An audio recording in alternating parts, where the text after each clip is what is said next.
Hi, I'm Jennifer Rubin, editor-in-chief of The Contrarian. I'm delighted to have back with us Representative Jake Auchincloss from the great state of Massachusetts. Welcome, Jake. Good to see you again. Thanks for having me back on, Jen. You were, you are a military veteran, and I'm curious about your reaction to the utter disregard for military secrets and the safety of our troops in, frankly, treating our national security secrets as nothing to be concerned about.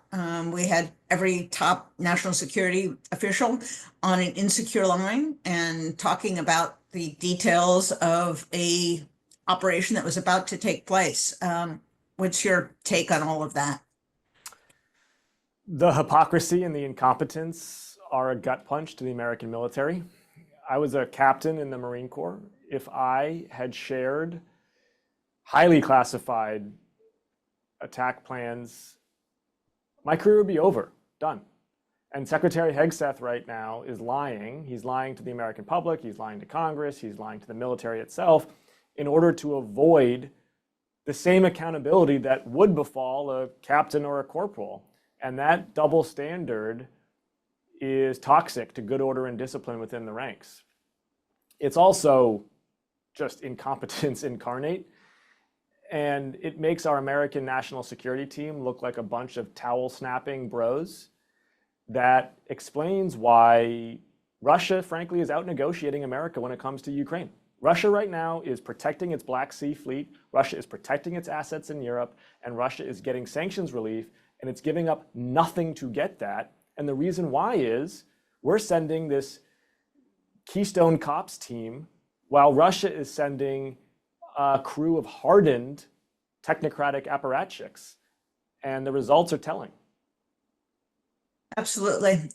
Meanwhile, the president and his minions have decided to declare trade war on Canada, on our European allies, on Mexico, really everyone, and have just made cars 25% more expensive. What does that mean for your district, for your constituents?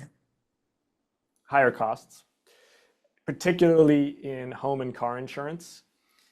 Home and car insurance are messages from the future about the cost of living. Property and casualty insurance companies, they need to underwrite the cost to repair or rebuild something in the future.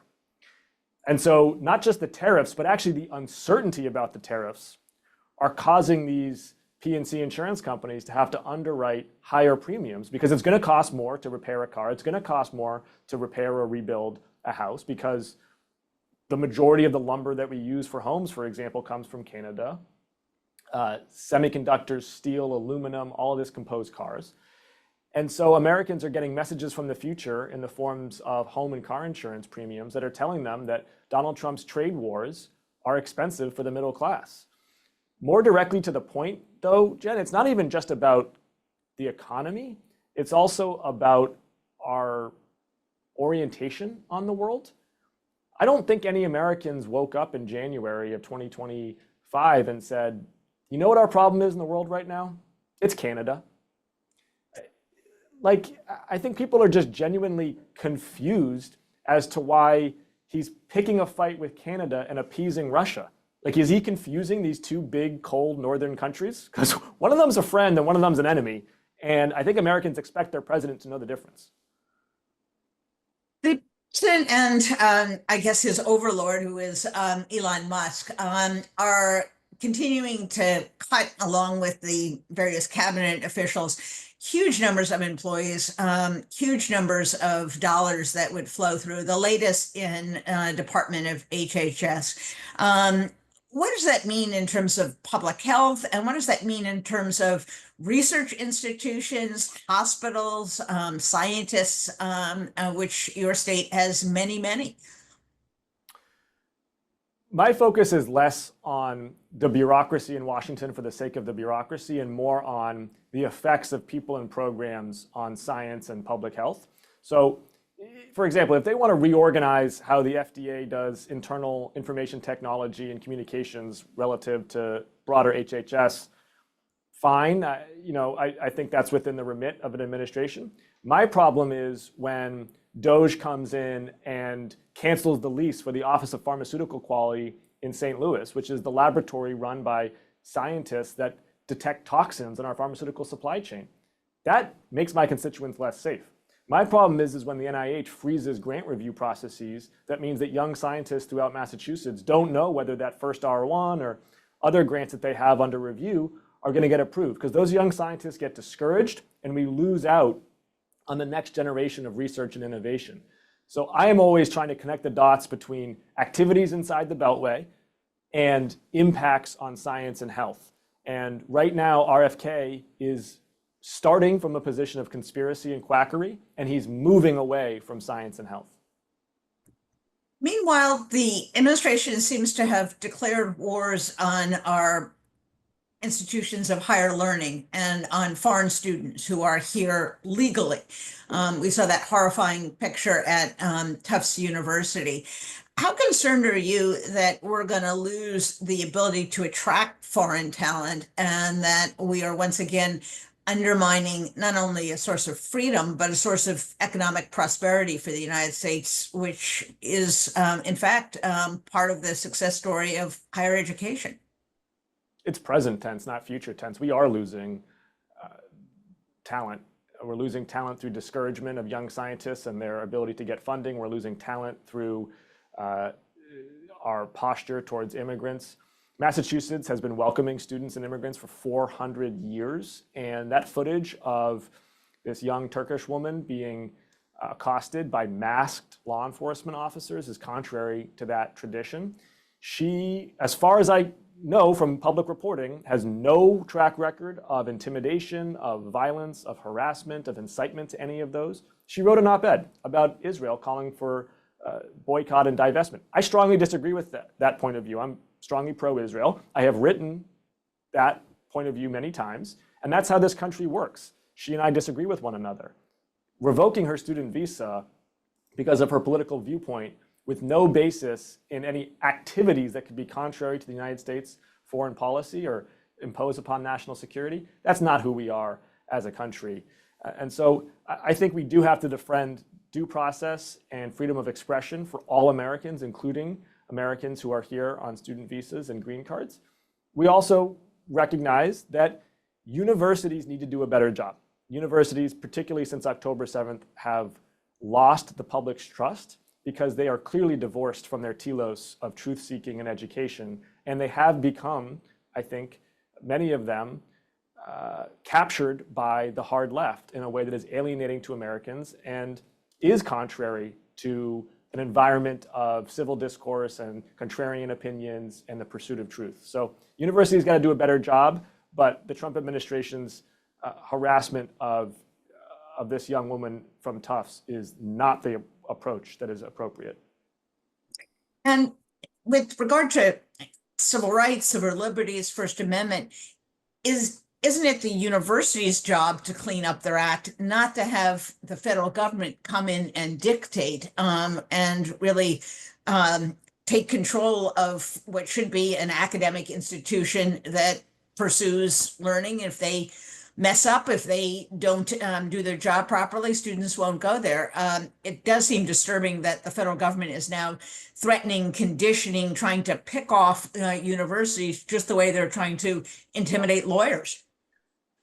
I actually would draw a divergence there. The attack on lawyers and law firms is deeply unsettling because that goes to the core of Americans' expectations of counsel and our feeling that when we enter the court system, we're on a level playing field. I do think there's a distinction, though, between that and universities, because universities are subject to Title VI, which is a federal mandate that the federal government can enforce through the Office of Civil Rights. And Title VI says these universities are required to uphold a suitable learning environment, and they cannot permit targeted harassment of students on their campus. And bluntly, Jen, they have. These universities have failed their Title VI obligations. They have not cleaned up their act. Columbia hasn't on its own accord. And there is a role for the federal government to get tough on these universities and say, we're going to stop, we're taking some sticks out now to get your job done. So Let's talk about the law firms for a moment. Today, Jenner Block, which is a very large, prominent law firm, represented by another prominent firm, has decided to sue the government rather than capitulate. How important is it for lawyers, law firms, to hold the line and not to submit serially to one more intimidation tactic after another from the federal government? Critical. This issue is a red line to me. This is a government of laws. And if it's a government of laws, lawyers need to be able to give counsel to clients, including unpopular clients, especially unpopular clients, and to trust that in a court of law, it will be the facts and the law that tell, not political favoritism. And so this one is a red line for me. Understood. As you look back on the first couple of months and you look at public reaction, there seems to be this huge division between even what people who voted for Trump were looking for and how the administration is spending its time. You mentioned Canada attacking the Smithsonian, attacking lawyers, seeking retribution, making prices higher.